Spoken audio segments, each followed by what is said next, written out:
We're going to take the talks out of the original order and present now, let's see, this is From Fessor to Fry Street, documenting the recorded history of the Denton, Texas music scene. And we have a three-person relay on this one, which will be interesting to see.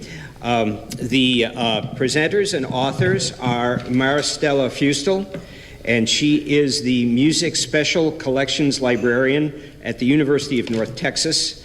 She oversees the processing and curation of over 100 special collections for the UNT Music Library. And she's the chair of the Preservation Committee of the Music Library Association. She's active as a jazz guitarist in the Dallas-Fort Worth area. We're going to keep that in mind if we have any other gaps. And her research interests include jazz history and digital humanities. We also have Sara Outhier, and she's the music librarian for digital and audio services at the University of North Texas Music Library, and she oversees the development and maintenance of one of the largest sound recording collections in North America. Sara is part of Team Building, the local/independent music initiative of Texas from scratch. Her professional interests include collecting and preserving local music, digital asset management, and sound recording copyright. She earned her MM in musicology at the Kansas State University in 2009 and MS in library and information science at UNT in 2012. And bringing up the third position is David Huff. And David's a musician and sound engineer who's worked in the Dallas-Fort Worth area since 1996. His work includes freelancing as a bassist and vocalist, as well as live sound and recording. He's the sound preservationist for the University of North Texas Music Library, where he performs digitization and restoration of legacy media sound recordings in the library's collections. David is also a doctoral candidate in music theory at UNT's College of Music and is currently completing a dissertation on the analysis of electroacoustic music. And now, after all that, let's hear about the music scene in Denton.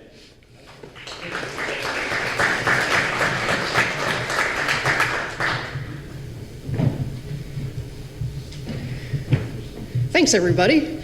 So, okay, thanks. We will be talking about the documenting the recorded history of the Denton music scene, and something that we wish we had started doing years ago. First off, of course, since there are many Dentons, we're not that Denton, which may be where you first heard of Denton. There's a Denton, Maryland. There's one in the UK, I believe. There's the imaginary Denton, and there's us.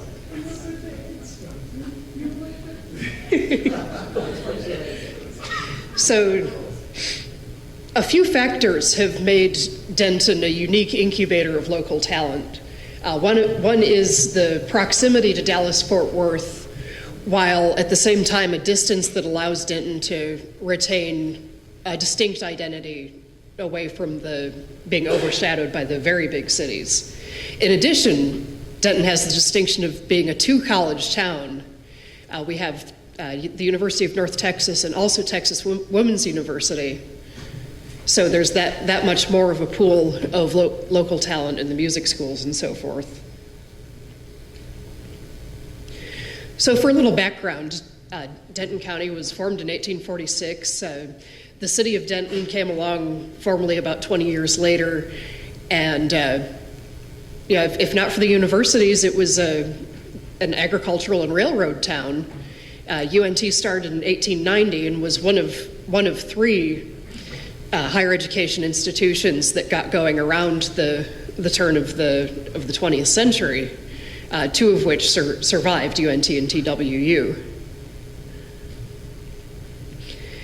And UNT always had music instruction from its very beginning, and was then naturally an incubator of local talent, beginning especially in the 1920s, with Professor Floyd Graham, who is known as Fessor Graham, and even today there's a green room in the UNT Music Building named for Fessor Graham.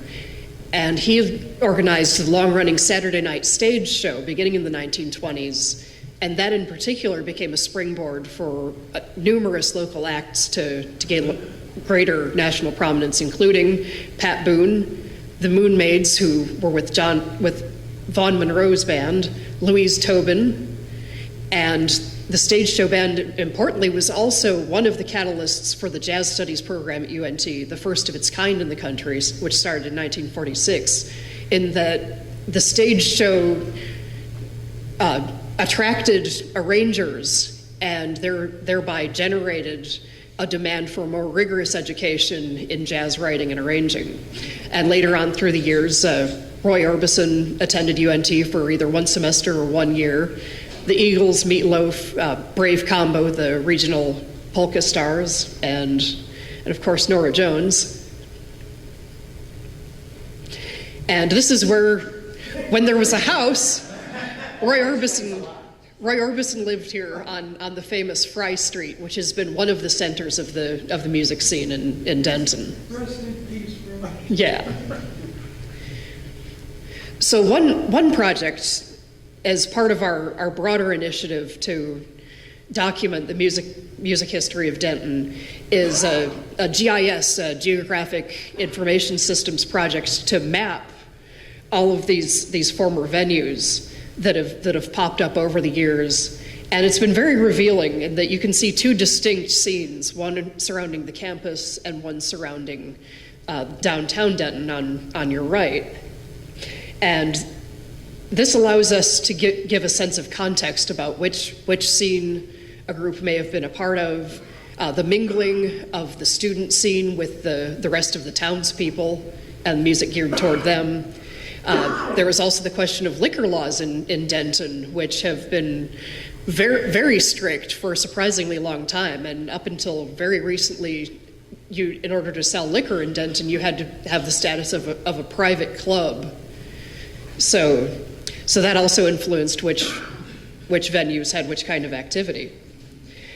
What has struck us, in addition to the visible clusters of activity, is the continuity. A lot of these venues have reincarnated many, many times, and that tends to serve as a counterbalance to the perpetual conversation of, okay, this venue shut down, the music scene is dying, and then there's the back and forth of no, it's not, yes it is, no it's not. And this has shown us a remarkable continuity over the decades of where the music scene continues, and also gives a sense of context to the recordings we're collecting as to where they occurred in relation to each other. So with that, I'll pass the relay baton to Sara. Thank you, Maristella. So I'm going to tell you guys about the Local Independent Music Initiative of Texas.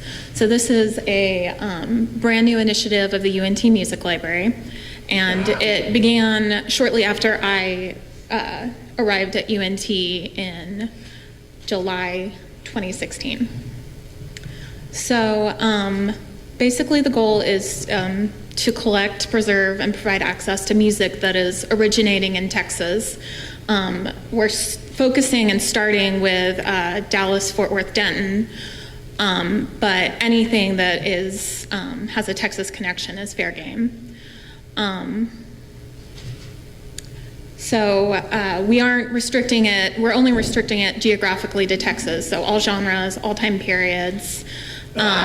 We do a really good job of collecting commercially released recordings. We're just now getting into collecting unreleased recordings, or, and then also, well, I'll get to that. And then with Maristella's help, we're going to be collecting physical things, posters, paper-based materials, ephemera, anything that people want to donate, we will take it. So, like I said, we're kind of in the exploratory phase at the beginning. So the first thing that I started doing was using my recordings budget to start buying the music of artists and bands from Denton. And so this is Mark Burke. He's the owner of the Mad World Records store on the square in Denton. And so since we recognize how much money and time and effort it takes to produce the music, we try to buy local, either from the local record stores in Denton or directly from the musicians. So yeah, the other phase we're now venturing into is donations of, so we're seeking donations of physical recordings, ephemera, and things like that. We're also looking into submissions of digital items directly from musicians, so so that we can get permission to host them in our digital library platform.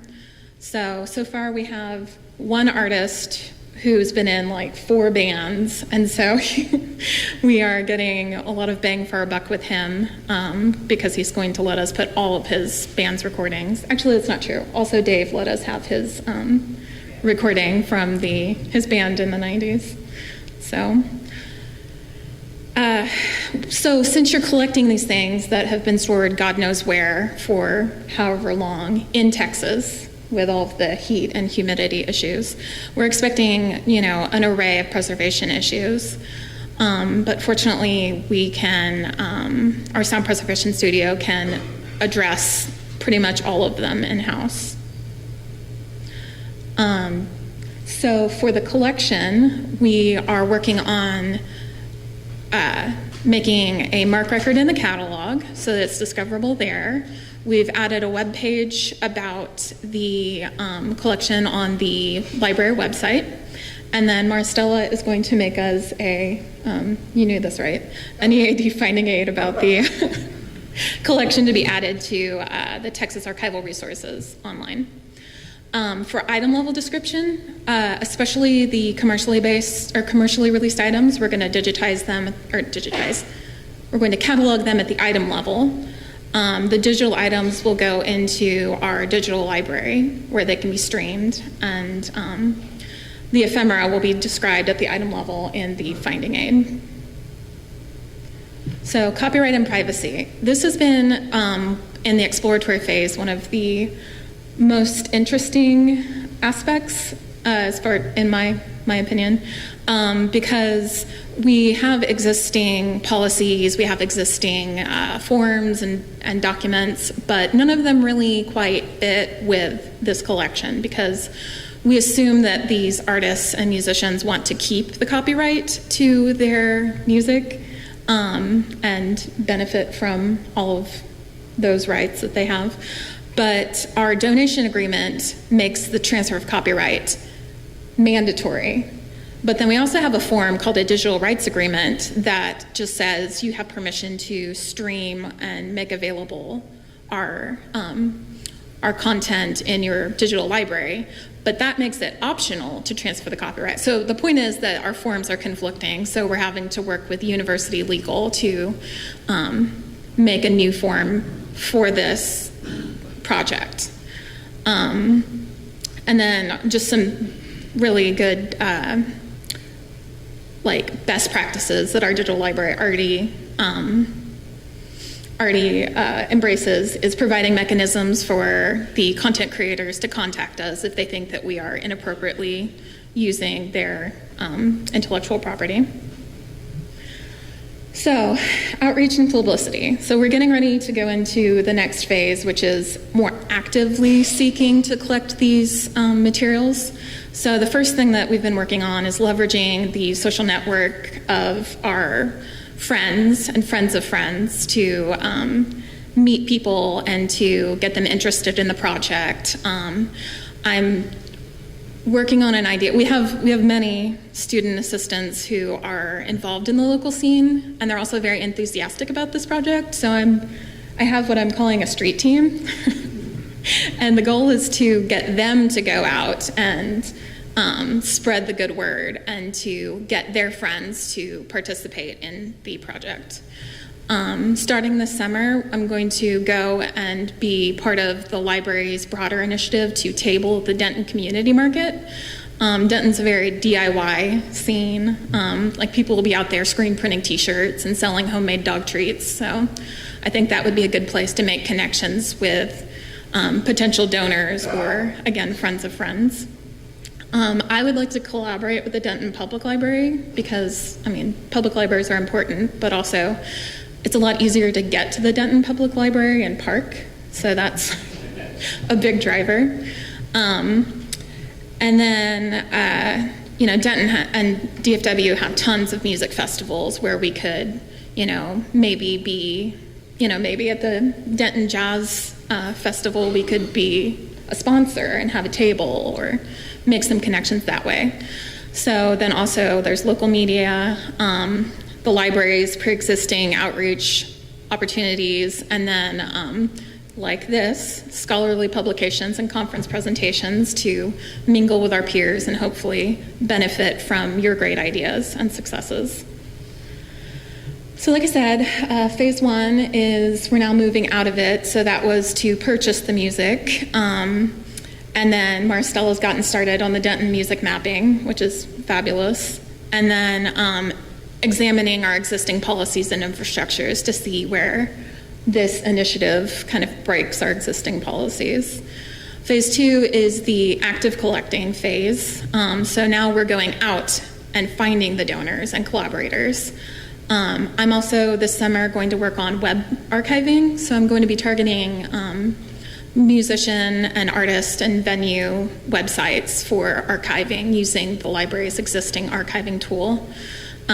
Which, I mean, music especially presents some issues because it's like you can't not capture the media using this tool, so that eats up a lot of data. So, I mean, it's kind of still a work in progress.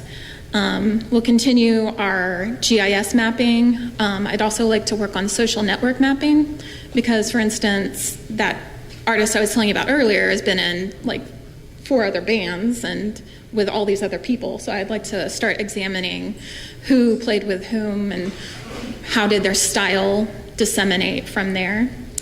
And then we're going to work on building a robust digital collection in our existing digital library platform.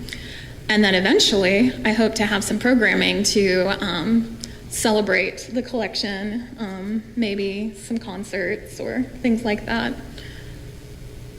And with that, I'm going to turn it over to Dave to talk about our studio expansion. So I only got one slide here, so this will be pretty short. Right. So part of my role in this has been kind of twofold. The kind of more informal part of it has been sort of using my network of connections within the Denton music scene because I've been part of it for the last 20 years or so, which did include donating a CD from one of my old 90s bands to the collection kind of as a proof of concept to make sure that the forms worked and all the copyright problems that we could iron out. So that helped. And then of course other musicians that I know, we're actively talking to them to see who we can get to donate their stuff. We're also working with an FM radio that's getting started. Kuzu is starting up, should be on air pretty any day now, and they're interested in creating a local music archive themselves. So we're looking to work with them because they are the people starting it have deep roots in the Denton indie scene, and so that's a big pool of resources and connections that we can make. So then outside of that, really my role has been as the sound preservation engineer, and we are expanding our studio. So that's what you're looking at here. For the past 20 years, we've had a room that's about a 20 by 20 room, and it's been okay. But we need better throughput on our transferring. We need more workstations because, I mean, we have 4 open reel 1/4-inch tape machines. And a lot of tape that needs to get transferred, but we don't have the workstations to get it done. So part of this expansion is essentially it's going to about quadruple our space overall. And we're still in the planning stages. Well, we're out of planning stages. We're just waiting for them to actually put the walls up. So essentially this far left room is just one room, but it's being partitioned into 3 different rooms. So there's all kinds of wrangling and dealing with facilities managers and, you know, contractors and bids and things like that get kind of hairy. Anybody has any questions about stuff like that, I can talk to you a little bit about it. But essentially, it's going to give us 4 studios, 4 workstation studios, whereas we only have 1 now, plus a workroom where that we can use as a staging ground for. We'll have our tape baking oven in there. That's where we'll clean LPs and 78s. And so this is going to be an important part of this collection going forward, especially as we get into unreleased material. And most of what we're probably going to run into on that end, there's probably going to be a lot of stuff that's already digital, but we're going to find a lot of cassettes, open reel. One of the problems that we will run into is that if anybody ever donates any kind of masters to us, we've only got 1/4-inch machines, and of course, you know, a lot of master tapes are going to be 1/2 inch and above. So we'll have to figure that out when we come to that bridge. So it's generally just this expansion is going to play into how we can deal with any kind of unreleased material that we get from any donors, and we have lots of prospects for stuff like that. People who want to donate to this because the Denton people in Denton are they love Denton, you know. The scene is a very kind of family-like sort of environment, and people have a lot of pride in the place. So the idea of, even if in the indie scene you might get a lot of pushback from people in the indie scene when you start talking to them about getting a university involved, still, I think there's still enough enthusiasm within the community that they would want this kind of history to be preserved. It's going to be a really, really cool thing moving into the future. And I think we're about it. And if you guys have any questions, feel free to ask.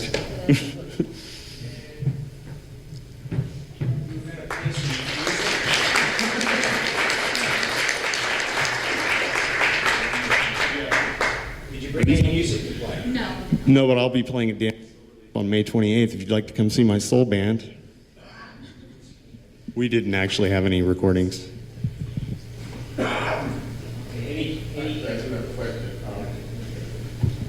First of all, I'm the president of the Maristella Feustle fan club. She plays in the Music Library Association big band, and she's a hell of a guitar player. If you never heard her play before, you got to check her out. She's great. Also, I had no idea that the first jazz program really was started there.